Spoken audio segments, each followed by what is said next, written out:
Hey, what's up, guys? I want to talk about what actually is happening in your brain when you are depressed. Now, I'm not just talking about you're just sad. I'm talking about what's actually physically happening inside of your head, because if you understand the battle, you can actually start to win. So let's start with something called the amygdala. Think of it as your brain's alarm system. It has one simple job. It says, are we safe or are we in danger? And the problem with this is that you're dealing with anxiety, stress, depression, and the alarm system starts going off all the time, even when nothing is actually wrong. Now your brain is walking around like something's not right, something's off, and you might not even know why. But let's talk about cortisol. It's your body's stress hormone.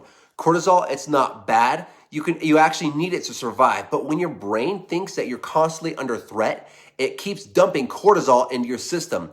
And here's what that does. It keeps your body in fight or flight mode. It raises your heart rate, and it makes it hard to sleep, and it drains your energy. So now you're exhausted, but your brain won't shut off. And that is a brutal place to live.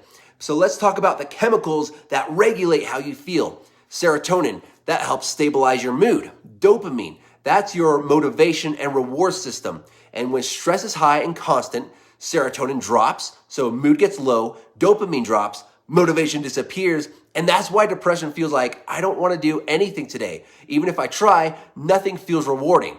And I want you to understand that that's not laziness, it's your brain's chemistry. And here's something most people don't realize is that chronic stress actually weakens your immune system. So your body starts to feel inflamed, you get sick easier, and you feel tired all the time. Now, it's not just your thoughts, but it's your body carrying around that weight too. And this is why depression feels so heavy. It's not just in your head, it's in your whole system. But here's something I want you to understand is that your brain is not fixed. It can change, it can heal and rewire through something called neuroplasticity. This means what you think matters, what you do daily matters, and what you expose your mind to matters. You can actually retrain your brain out of survival mode. So if you have been feeling stuck, if your brain feels like it's working against you, I want you to understand that you're not crazy, you are not broken, you are in a fight. And the moment that you understand that you're in a battlefield is the moment that you start taking ground back. So if you want practical steps on how to retrain your brain, I want you to click on this video right here, and it'll walk you through some very practical steps on how to work your way out of depression. All right, friend? I'll see you in the next video. Let's win this war.